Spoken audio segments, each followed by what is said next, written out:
बिस्मिल्लाहिर्रहमानिर्रहीम और अस्सलाम वालेकुम। 14 नवंबर और पाकिस्तान में जुमेरात की शाम। आज अभी तक की अहम खबरें और मेरा तजिया। सबसे पहली खबर तो हमने आपके सामने इमरान खान साहब का जो तोशाखाना केस था उस पर जो इस्लामाबाद हाई कोर्ट में लतीफ़े हुए हैं वो आपको सुनाने हैं। लेकिन आज हमारी प्यारी बाजी मरियम ने एक बहुत बड़ा कारनामा सरअंजाम दिया लंदन में कि अब बीबीसी, जी हाँ, अब बीबीसी ने भी उनको झूठा करार दिया है। और उसके साथ साथ ख्वाजा आसिफ साहब के साथ लंदन में क्या हुआ है और फिर शहबाज शरीफ समेत पूरी हुकूमत बाजमात कैसे बेइज्जत हो रही है, इस सारी चीज़ के ऊपर ये बहुत सारी चीज़ें आपके सामने रखनी है। लेकिन पहले इस्लामाबाद हाई कोर्ट चलते हैं और वहाँ से आपको खबर देते हैं जो कुछ आज वहाँ पर होता रहा। इस्लामाबाद हाई कोर्ट में तो शाखाना केस की समाअत थी। जस्टिस मियाँ गुल हसन औरंगजेब और इस्लामाबाद हाई कोर्ट के chief justice justice Aamir Farooq साहब ये केस सुन रहे थे। जो नैब थी उसने आके कहा कि इसे रिमांड बैक कर दें। अच्छा, रिमांड बैक एक टर्म है, इसका मतलब ये होता है, मैं खुद भी वकील नहीं हूँ लेकिन उर्फ़े आम में बताने के लिए, कि अगर एक केस नीचे दुरुस्त ना चला हो या केस की नीचे सुनवाई दुरुस्त ना हुई हो या उसमें एविडेंस सही तरीके से या उसमें कोई भी कोताही निचली अदालत में हुई हो तो फिर हाई कोर्ट को कहा जाता है कि उस पर आप फैसला ना करें, उसको नीचे भेज दें दोबारा। मीन उस ट्रायल को दोबारा करें नीचे वाली अदालत और दोबारा करने के बाद फिर से वो हाई कोर्ट के सामने आए ताकि हाई कोर्ट उसके ऊपर फैसला कर सके। इसको रिमांड बैक करना कहते हैं। अब अमूमी तौर पर तो जो मुद्दई होते हैं अगर उनको सज़ा मिली हो तो वो रिमांड बैक करवाते हैं। उसका फ़ायदा उनको ये होता है कि दोबारा से ट्रायल शुरू हो जाता है, पुरानी सज़ा कलअदम हो जाती है एक किस्म की। लेकिन यहाँ आपकी हैरानी होगी कि यहाँ नैब कह रही है कि इस फैसले को रिमांड बैक कर दें और नैब के जो प्रोसिक्यूटर हैं परवेज़ मलिक साहब वो कह रहे हैं कि इस केस में जज ने ज़्यादती की है। आप दुरुस्त सुन रहे हैं, अपने आपके कानों को यकीन नहीं आ रहा होगा लेकिन आप ये दुरुस्त सुन रहे हैं कि नैब कह रही है कि इस केस में ज़्यादती हुई है। केस को जो ट्रायल था जज बशीर ने उसको दुरुस्त तरीके से नहीं सुना, उसके अंदर लकूनाज हैं, उसके अंदर बहुत सारी ऐसी उन्होंने कोताहियाँ और गलतियाँ की हैं जो ट्रायल में नहीं होनी चाहिए थी, तो आप इसे वापस भेज दें। अब आप सोच रहे होंगे कि नैब वाले और मौजूदा मिलिट्री इस्टेब्लिशमेंट इतनी अच्छी हो गई, या कईयों के जहन में तो ये गुमा आ गया होगा कि कोई डील हो रही है जो ये हो रहा है। नहीं, ये इतना अच्छा नहीं हो रहा काम, बल्कि ये इमरान खान को और सज़ा देने की तैयारी है। सज़ा क्या है? वो ये है कि पहले तो जज बशीर ने इस पर 14-14 साल की बुशा बीबी और इमरान खान को सज़ा दी थी। अब जब इसे रिमांड बैक करवाएंगे तो ये सारा कुछ दोबारा मीन इस केस को लंबा करेंगे। मकसद तो इमरान खान को जेल में रखना है। पता तो सबको है कि ये तमाम केसेस जो हैं वो जाली और झूठे हैं, तो मकसद तो है कि जितना लंबा अरसा इमरान खान साहब को जेल में खींच सके। तो जब रिमांड बैक होगा तो जाहिर है फिर लंबा अरसा इमरान खान को जेल में रखा जा सकेगा। तो इस एतबार से अब नैब के परवेज़ मलिक साहब ये मान गए अदालत में कि जज ने अच्छा ट्रायल नहीं किया, बेहतर तरीके से ट्रायल नहीं किया। अच्छा, ये तो हो गई नैब की। नैब ने तो ये करना ही था क्योंकि सबने देखा था जज बशीर ने जो कुछ किया था, जिस उजलत में वो सारे फैसले दिए थे, जैसे इंसाफ का मर्डर किया था मैं ये कहूँगा अदालत के अंदर। लेकिन असल लतीफ़ा जो इस्लामाबाद हाई कोर्ट के दोनों जजेस थे उन्होंने किया, उन्होंने तहरीक इंसाफ को दो ऑप्शन दिए। उन्होंने कहा जी एक ऑप्शन तो ये कि हम रिमांड बैक कर देते हैं और दूसरा ऑप्शन ये कि हम सुन लेते हैं लेकिन हम टेक्निकलिटीज़ नहीं देखेंगे। अच्छा, अब अमूमी तौर पर अदालतें क्या करती हैं कि अगर टेक्निकली किसी केस के अंदर बहुत सारी जज ने गलतियां की हुई हैं तो फिर उसका फ़ायदा जो अक्यूज़ड होता है उसको होता है, डिफेंडेंट जो होता है उसको होता है और उस मुकदमे को ख़त्म कर दिया जाता है। लेकिन यहाँ पर जज साहब खसूसी करम कर रहे हैं इमरान खान पर। वो कह रहे हैं कि फिर हम मेरिट्स देखेंगे, मतलब ट्रायल कोर्ट वाला काम भी हम ही कर लेंगे। अगर कोई चीज़ ट्रायल कोर्ट ने नहीं देखी सही ना, तो उनकी गलती को हम भूल जाएंगे, हम खुद से देख के सज़ा सुनाएंगे। इस पर टेक्निकलिटीज़ का आपको फ़ायदा नहीं देंगे। तो अली ज़फ़र साहब को उन्होंने कहा है कि आप इमरान खान से पूछें कि हम रिमांड बैक करें या हम इसको मेरिट पर सुन के यहाँ फैसला करें। टेक्निकलिटीज़ हमने, ये जो नैब मान रही है कि वहाँ पर कोताहियाँ हुई हैं, इसका आपको फ़ायदा नहीं देंगे। ये जो नैब मान रही है कि वहाँ पर ज़्यादती हुई है, इसका आपको कोई बेनिफिट नहीं देंगे। ये भी अदालत ने या पाकिस्तान ने एक बहुत ही उम्दा और नया मंजर देखा। बहरहाल मेरा तो इसमें सजेशन, ये वकील तो नहीं हूँ लेकिन सियासी पॉलिटिकल एनालिस्ट के तौर पर मैं कहूँगा कि रिमांड बैक नहीं करवाना चाहिए। इनको कहना चाहिए क्योंकि रिमांड बैक में पीछे कौन सा कोई काम का जज होना है, दोबारा यही खच मारी जानी है। तो बेहतर है इन्हें कहें कि आप सियाने हथी वही काम करें, जो नीचे होना है ना वो आप कर लें। तो आप टेक्निकलिटीज़ का मैं फ़ायदा ना दें, आप मेरिट पर सुन लें। ये मेरी राय है, सियासी राय है, ये मेरी कोई अदालती या कोई कानूनी राय नहीं है। ज़ाहिर है वकील बेहतर बता सकेंगे। तो एक तो ये आज कार्रवाई और करतूत की गई। अच्छा, अगली खबर जो है वो लंदन से आपके सामने रखते हैं। एक तो ख्वाजा आसिफ साहब के साथ ट्रेन में एक वाक़या हुआ, एक शख्स ने और कोई गाली गलोच भी की ख्वाजा आसिफ को। मेरा ख्याल गाली गलोच उसने पहले नहीं की, उसने तो धमकी अमेज़ बात ख्वाजा आसिफ कहते हैं मेरे बारे में की है। उस बंदे ने कहा ये कि ये देखें यहाँ पर मुँह छुपा रहे हैं, क्योंकि ख्वाजा आसिफ वहाँ ट्रेन में खड़े मुँह छुपा रहे थे। तो उस शख्स ने ख्वाजा आसिफ के करीब वो वीडियो बना रहे हैं और कमेंट्री कर रहे हैं कि ये शख्स यहाँ पर मुंह छुपा रहा है और वहाँ पर ख़वातीन को कैसे ये अब्यूज़ करता है और ये किस तरीके से पार्लियामेंट में खड़े होकर सबसे बदतमीज़ी कर रहा होता है। और यहाँ आवाम के डर से, पाकिस्तानियों के डर से लंदन की किसी ट्यूब में मीन ज़ेर ज़मीन जो ट्रेन है उसके अंदर मुँह छुपाए खड़ा है। और जैसे ही ये ट्रेन से उतरते हैं तो उनके साथ उन्होंने किराए पर एक साथ सहाफ़ी भी लिया होता है, मेरा ख्याल क़य्यूम सदीकी साहब हैं। जैसे अक्सर लोग यूरोप जाते हैं तो किराए पे साइकिल शाइकिल साथ ले लेते हैं, मेरा ख्याल ऐसे ही उन्होंने क़य्यूम सदीकी साहब को भी हमरा किया हुआ है। तो क़य्यूम सदीकी साहब साथ हैं, तो मेरा ख्याल क़य्यूम सदीकी साहब ने उसको गाली दी उस बंदे को पहले, जिसके जवाब में ट्रेन से उतरते हुए फिर उसने भी गालियाँ दी। इसे वो गालियों वाला हिस्सा तो हम आपको नहीं सुना सकते, लेकिन उससे पहले वाला हिस्सा आपको सुनवाते हैं। ये ज़रा सुनिए कि वो शख्स क्या कह रहा है।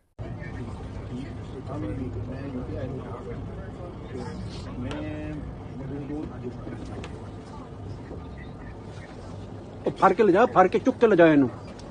ਕਿਸੇ ਪੈਰ ਤੇ ਬੰਦੇ ਨੇ ਛੁਰੀ ਵੀ ਮਾਰ ਦੇਣੀ, ਇੱਥੇ ਵੱਜ ਵੀ ਜਾਂਦੀ ਛੁਰੀ। ਉਹ ਬਗਾੜਤਾ। सुन लिया आपने। अच्छा, अब इसमें अगर कोई गाली निकाली है तो उसको तो हम एंडोर्स नहीं कर सकते। वैसे लोग इन्हें निकाल रहे हैं, लेकिन नहीं निकालनी चाहिए। मैं बार बार आपको कह रहा हूँ। इसमें इस शख्स ने ये जो कहा है कि यहाँ चाकू भी लग जाते हैं, अब इसके ऊपर बड़ा हौकार है। और नवाज शरीफ साहब ने और सब ने बाजमात प्रेस कॉन्फ्रेंस की है। शहबाज शरीफ ने पीछे से ट्वीट किया है, पाकिस्तानी एम्बेसी क्या, तो पाकिस्तानी वजारत खारजा क्या, और दूसरे तमाम। अच्छा, आपको इंटरेस्टिंगली एक हम इसके ऊपर कमेंट सुनाते हैं जो हमारा नहीं, इनके बड़े ख़ास आदमी का, इनके घर के आदमी का। नज़ीर नाजी मरहूम हुआ करते थे सहाफ़ी, उनके बेटे अनीक नाजी, जो नून लीग के आप कारकुनी उन्हें समझें। कुछ देर पहले तक तो ऐसा ही था, पता नहीं उन्होंने इलाज करवाया है या उनको कोई ओहदा नहीं दिया या क्या हुआ है हमारे दोस्त को। तो वो ज़रा बहकी बहकी बातें कर रहे हैं। उनका तज्जिया क्या है वो सुन लीजिए। ख्वाजा आसिफ के साथ जो हुआ, ठीक है, ज्यादा से ज्यादा काबिल मुजम्मत है, लेकिन जो रद्देमल यहाँ देखने में आ रहा है वो ऐसे है जैसे आदमी हैरान रह जाता है।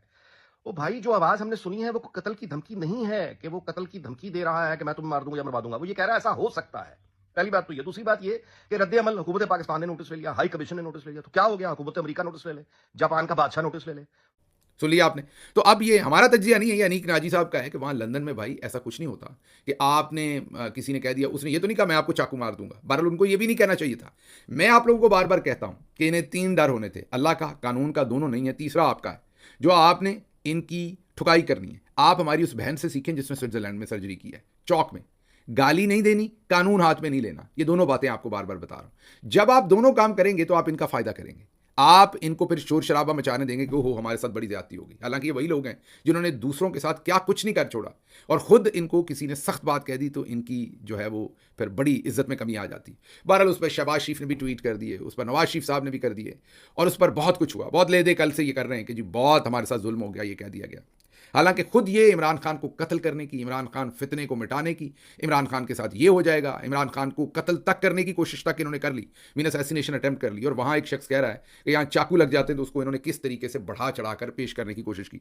तो मेरा मैसेज ओवरसीज़ पाकिस्तानियों को दोबारा से है कि सबसे अच्छा और अफजल काम जो आप पूछते होते हैं हम क्या कर सकते हैं, वो आप इनकी सोशल एम्बैरसमेंट कर सकते हैं। वो आपने करनी है, ज़रूर करनी, इनकी और इनके तमाम सहूलतकार और जो इनके रिश्तेदार और जितने भी लोग हैं जो जहाँ मिले। लेकिन गाली नहीं देनी, कानून हाथ में नहीं लेना।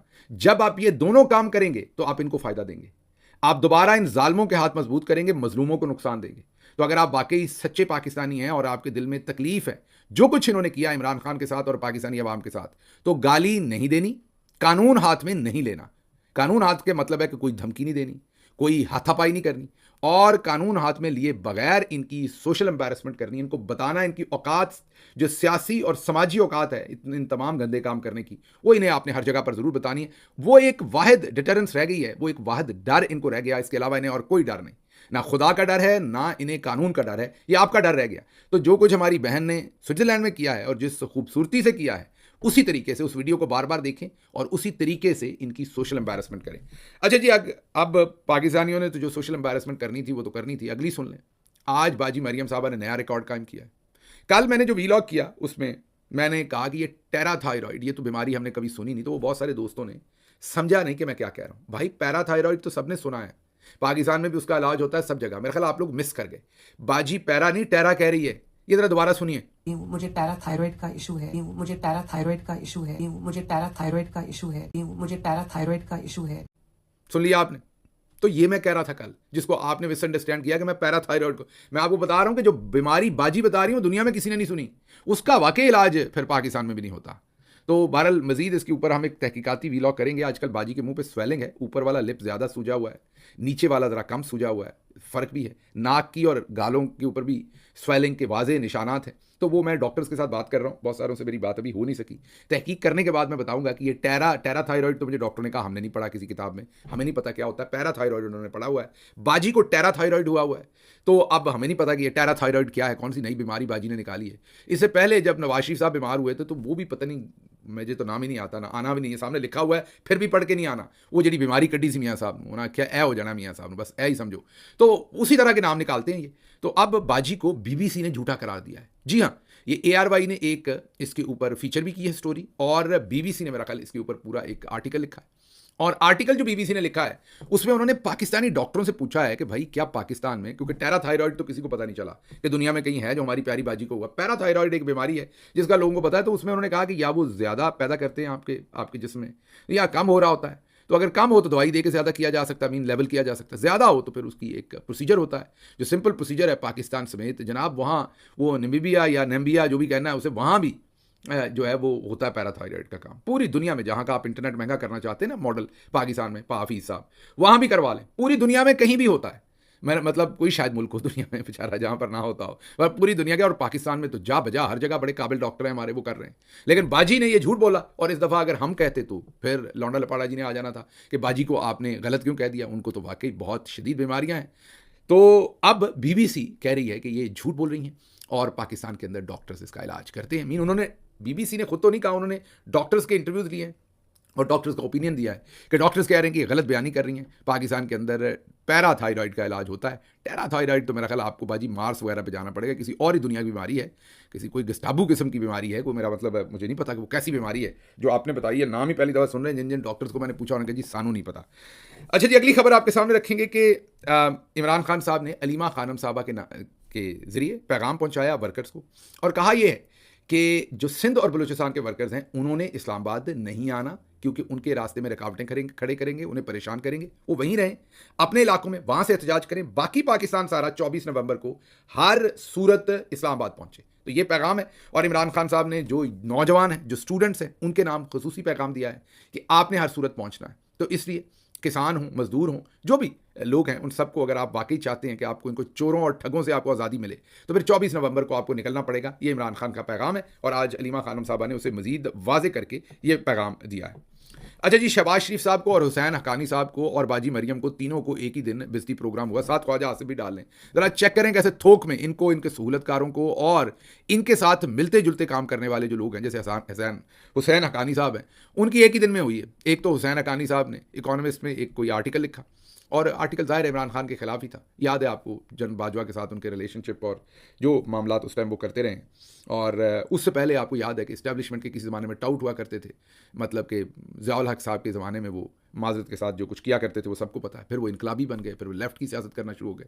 इल्ज़ाम लगाया जाता है सोशल मीडिया पे उन पर कि जो वो बेनज़ीर साहबा की नंगी गंदी तस्वीर फेंकी जाती थी, ये इल्ज़ाम लगाया जाता है मीडिया पे। मैं बार बार कह रहा हूँ, वही बताएंगे उन्होंने ये किया कि नहीं।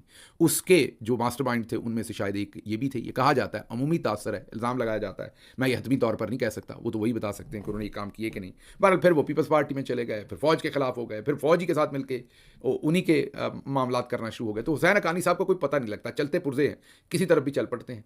तो अगर हम चलाएं तो हमारी तरफ चल पड़ेंगे, दूसरी तरफ मेरा ख्याल हर तरफ ही उनका मुंह है, जिधर को मामला बने उस तरफ चल पड़ते हैं। ज़हीन, इसमें कोई शक नहीं, अल्लाह ने दिमाग दिया हुआ है, लेकिन उसको शरारती तरीके से इस्तेमाल करते हैं, प्रोडक्टिव इस्तेमाल नहीं करते, नेगेटिव इस्तेमाल है उसका, और अपने छोटे मोटे फ़ायदे के लिए फिर उसको मेरा ख्याल है इस्तेमाल कर डालते हैं। अच्छा, एनीवेज, तो एक तो उन्होंने जो आर्टिकल लिखा उसके ऊपर कम्युनिटी नोट चस्पा हो गया ट्विटर के ऊपर, ये बड़ा चंगा काम किया है एलन मस्क ने। उसके बाद शहबाज शरीफ साहब ने जो ख्वाजा आसिफ के लिए ट्वीट ठोका कि ओह बड़ा जुल्म हुआ, उसके नीचे भी कम्युनिटी नोट आ गया। अब कहीं शहबाज शरीफ एलन मस्क का शरीयत ना कैंसिल करके उसका पाकिस्तानी पासपोर्ट और शनाख्ती कार्ड कैंसिल करके उसको डिपोर्ट करने के अहकाम ना दे दें, क्योंकि उसने बिजली प्रोग्राम करवा दिया। ख्वाजा आसिफ साहब के साथ जो हुआ है वो तो आपको पता ही है, लंदन में जो हो रहा है वो तो उधर लड़खड़ाते फिर रहे थे ख्वाजा साहब। मैंने आपको ये बताया ना कि फ्रेम टेढ़ा है, ऊपर से किसी और तरफ, वो अपने गाँव में पता नहीं बसें देखी ऊपर से और तरफ जाते, अल्लाह की तरफ से टेढ़ा नहीं है, ये अकड़ के चलते हैं इसलिए टेढ़ा है। वैसे ठीक अल्लाह ने पैदा किया हुआ है, लेकिन वो ज़रा अकड़ के ना अपने आप को, अपने अंदर हवा भर के, तो अपने 2-4 इंच अपने आप को ज़्यादा करके चलने की कोशिश करते हैं। उस वजह से ऊपर से किसी और तरफ को फिर जाते हैं, नीचे से और, तो अक्सर गिरते पड़ते रहते हैं। तो बहरहाल उनके साथ जो हो रहा है वो भी आपने, तो बाजी के साथ तो आप बीबीसी ने जो टेराथायरॉयड के ऊपर बाजी के टेराबाइट्स ठीक किए हैं उस पर। मैं बहरहाल एक बाजी की पिछली और अब की दोनों तस्वीर मैंने एक बहुत ही मारूफ एक नहीं दो, एक तो साहब हैं, उनकी बेगम भी बड़ी तगड़ी डॉक्टर हैं, हैंड सर्जन हैं, और इसलिए उनके शौहर प्लास्टिक सर्जन हैं। उनको एक तो बाजी की मैं पुरानी और नई तस्वीर भेज रहा हूँ, और एक और प्लास्टिक सर्जन है उनको भेज रहा हूँ, और ताकि वो मुझे बताएं कि ये स्वेलिंग बाजी को क्यों है। कोई प्रोसीजर फेस का हुआ है आजकल नया, या ये कोई मतलब कोई प्रोसीजर आया हुआ है जिससे ऐसे स्वेलिंग होती है, या ये टेराथायराइड पैराथायराइड वाला मामला है। मैं तो डॉक्टर नहीं, मैं तो कोई ओपिनियन नहीं दे सकता। हो सकता है वैसे सफ़र वगैरह की वजह से जेट लैग्ड हो, सोई ना हो, उदास हो, परेशान हो। क्योंकि बाजी ने एक और भी तो बयान दे डाला है ना कि वो वहाँ पर मशीनरी ढूंढती फिर रही हैं, और बाजी ने ये कहा है कि मैं जिस अस्पताल में गई हूँ वहाँ पर मैं मशीनरी ढूंढती फिर रही हूँ, और मेरा दिल ये है कि यहाँ से कोई मशीन ले जाऊँ। बाजी चोरी करके न लाई, तेरी मेहरबानी, उधर उधर मामला तो सख्त हैं।